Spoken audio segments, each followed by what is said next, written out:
ரோஹிணி அடுத்ததா அண்ணாமலை அப்பாவ வேலைக்கு போக விடாம பண்றது தான் அவங்களோட வேலையா இருக்கும் அப்படின்னு நீங்க நினைச்சீங்கன்னா, மறக்காம நம்ம வீடியோக்கு லைக் பண்ணிக்கோங்க. இப்போ ரோஹிணியோட பையன் கிரிஷ வந்து ஸ்கூல்ல சேர்த்துருக்காங்க இல்லையா? அந்த ஸ்கூலுக்கு தான் நம்ம அண்ணாமலை அப்பா அக்கவுண்ட்ஸ் ரிலேட்டடான வேலைக்கு போக போறாங்க. ஸோ நம்ம முத்து தான் வந்துட்டு அண்ணாமலை அப்பாவ அந்த ஸ்கூல்ல ட்ராப் பண்றதுக்கு போறாங்க. முத்துவும் அண்ணாமலை அப்பாவும் பேசிட்டு இருக்கும்போது, ரோஹிணி வந்து பார்க்குறாங்க. அதுக்கப்புறமா அண்ணாமலை அப்பா வந்து ஸ்கூலுக்குள்ள போனதுக்கப்புறமா முத்து வந்து அவரோட கார் எடுத்துட்டு போயிட்டாரு. ரோஹிணி போயிட்டு அங்க இருக்கிற வாட்ச்மேன் கிட்ட கேட்குறாங்க, "இவரு யாரு? இவரு எப்பயுமே இங்க வருவாரா?" அப்படின்ற மாதிரி கேட்குறாங்க. "ஆமா, இப்பதான் வேலைக்கு சேர்ந்திருக்கிறாங்க. அக்கவுண்ட் வேலைக்கு சேர்ந்திருக்கிறாரு. இல்ல வாரம் புதன்கிழமை மட்டும் இங்க வருவாரு. இந்த ஸ்கூலுக்கு வருவாரு." அப்படின்ற மாதிரி சொல்லியிருக்கிறாங்க. ஸோ, இப்ப நம்ம ரோஹிணி என்ன பண்றாங்கன்னா, கிறிஷ கூப்பிட்டுட்டு வீட்டுக்கு வராங்க. வந்துட்டு ரோஹிணியோட அம்மா கிட்ட வந்து புலம்புறாங்க.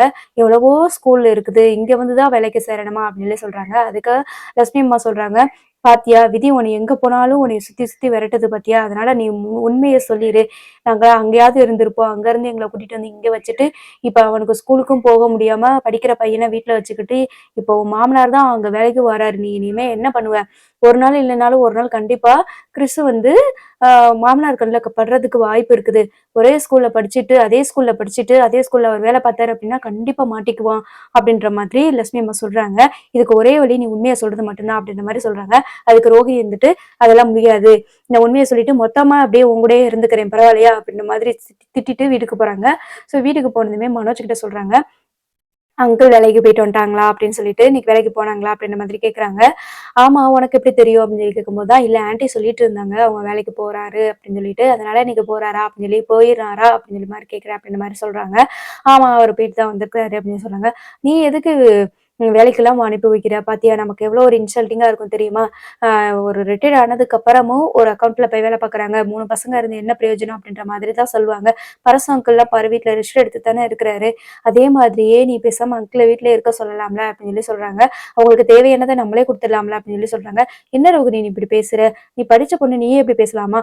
அ முத்து தான் அப்படி சொல்லிட்டு இருக்கிறானா, நீ ஏன் இப்படி சொல்லிட்டு இருக்க? அது அவர் வந்து அவருக்கு பொழுது போறதுக்கும், அவர் வீட்டுக்குள்ளேயே இருக்கிறதுக்கு 4 இடம் போயிட்டு வர்றது அவருக்கு நல்லது தானே! அவர் ஹெல்த்துக்கும் ரொம்ப நல்லது. அதனால வேலைக்கு போயிட்டு வரட்டும்." அப்படின்னு சொல்லி சொல்றாங்க. "வேலைக்கு தான் போகணும்னு அவசியம் இல்லையே. சும்மா அப்படி வாக்கிங் கூட போயிட்டு வரலாமே. டெய்லி மார்னிங் வாக்கிங் போறார்ல." அப்படின்னு சொல்லி சொல்றாங்க. "இது அவருக்கு பிடிச்சிருக்கிறதுனால இந்த வேலைக்கு போறாங்க." அப்படின்னு சொல்லி சொல்றாங்க. "சரி நீ ஏன் டென்ஷனா இருக்க? அவர் வேலைக்கு போனா உனக்கு என்ன?" அப்படின்னு சொல்லி சொல்றாங்க. "ஏன்னா நம்ம கோடிக்கணக்குல சம்பாரிச்சுட்டு இருக்கிறோம் மனோஜ். ஒரு கோடீஸ்வரன் வீட்டோட அப்பா வந்துட்டு இந்த மாரி ஒரு ஸ்கூல்ல போயிட்டு கணக்கு எழுதுற வேலைக்கு போறதா?" அப்படின்னு சொல்லிட்டு ரொம்ப சீப்பா பேசுவாங்க. அது வந்து முத்துவுக்கு வேணா சரியா இருக்கலாம். நம்மளோட ஸ்டேட்டஸ்க்கு என்ன ஆகுறது? கொஞ்சம் யோசிச்சு பாரு. அதனால தான் சொல்றேன். நீ உங்க அப்பா கிட்ட போய் பேசு, அங்கிள் கிட்ட பேசு. வேலைக்கெல்லாம் போக வேணாம்னு சொல்லு." அப்படின்ற மாதிரி அவங்க சொல்றாங்க. நான்லாம் சொன்னா அவர் கேட்க மாட்டாரு. அது அவரோட இஷ்டம் தான் அது. போனா போயிட்டு போட்டும். இப்ப என்ன வாரத்துல ஒரு நாள் தானே போறாங்க போட்டும் அப்படின்ற மாதிரி சொல்றாங்க. இருந்தாலும் ரோஹிணிக்கு வந்துட்டு இவர எப்படியாவது வேலைக்கு போக விடாம தடுக்கணுமே அப்படின்னு சொல்லிட்டு யோசிக்கிறாங்க.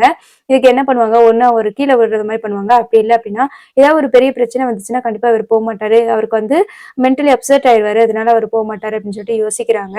முத்து ஈவினிங் வந்து அண்ணாமலை அப்பாவ கூப்பிடுறதுக்காக ஸ்கூலுக்கு போறாங்க. அங்க வாட்ச்மேன் கிட்ட பேசிட்டு இருக்கிறாங்க. அப்பதான் முத்துக்கிட்ட "உங்க அப்பாவ கேட்டு ஒரு பொண்ணு வந்துச்சுப்பா. ஆல்ரெடி அந்த பொண்ணோட பையன இந்த ஸ்கூல்ல சேர்த்து விட்டுருக்குது. இவரு அடிக்கடி எப்பயுமே வேலைக்கு வருவாரா? எப்ப ஜாயின் பண்ணியிருக்கிறாரு?" அப்படின்ற மாதிரி கேட்டுச்சுப்பா. "உங்க அப்பாவ பத்தி விசாரிச்சுச்சு." அப்படின்னு சொல்லும்போது, "எங்க அப்பாவ பத்தி எந்த பொண்ணு அப்படி விசாரிக்கிறதுக்கு இருக்குது?" அப்படின்ற மாதிரி யோசிக்கிறாங்க. அதுவும் அவரோட பையன வேற இங்க சேர்த்துருக்காங்க அப்படின்னு சொல்லி சொன்னா யாரா இருக்கும்? அப்படின்னு சொல்லிட்டு யோசிச்சுட்டு இருக்காங்க. அப்பதான் வந்துட்டு அண்ணாமலை அப்பா வேலைய முடிச்சுட்டு வர்றாங்க. வந்துட்டு, "அப்பா உன்னை தேடி ஒரு பொண்ணு வந்துச்சாம்ப்பா. அந்த பொண்ணோட பையன கூட இங்க தான் நம்ம ஸ்கூல்ல தான் நீ வேலை பார்க்குற ஸ்கூல்ல தான் சேர்த்துருக்கிறதா சொல்றாங்கப்பா." அப்படின்னு சொல்லி சொல்றாங்க. "ஒருவேளை கிருஷா இருக்குமோ?" அப்படின்னு சொல்லி சொல்றாங்க. "கிருஷா இருந்தா நான் தான் இருக்கேன் இல்லடா, நான் பார்த்துக்கிறேன். எனக்கு தான் தெரியும்ல." அப்படின்னு சொல்லி சொல்றாங்க. அப்ப அக்கவுண்ட்ஸ்லாம் பார்க்கும்போது கூட நானு கிருஷ்ன்ற பேர பார்த்தேன். பணம் கட்டியிருக்கிறத பார்த்தேன் ரீசென்ட்டா. சரி ஒருவேளை கிருஷா தான் இருக்குமா? ஆனா அன்னைக்கு கிளாஸ்க்குள்ளலாம் பார்த்தேனே அவன் இல்லையே அப்படின்ற மாதிரி சொல்றாங்க. ஸோ கூடிய சீக்கிரம் சிக்கிறதுக்கு வாய்ப்பு இருக்கு. நம்ம தொடர்ந்து பார்ப்போம். மறக்காம நம்ம சேனல சப்ஸ்கிரைப் பண்ணி வச்சுக்கோங்க. தேங்க்ஸ் ஃபார் வாட்சிங்.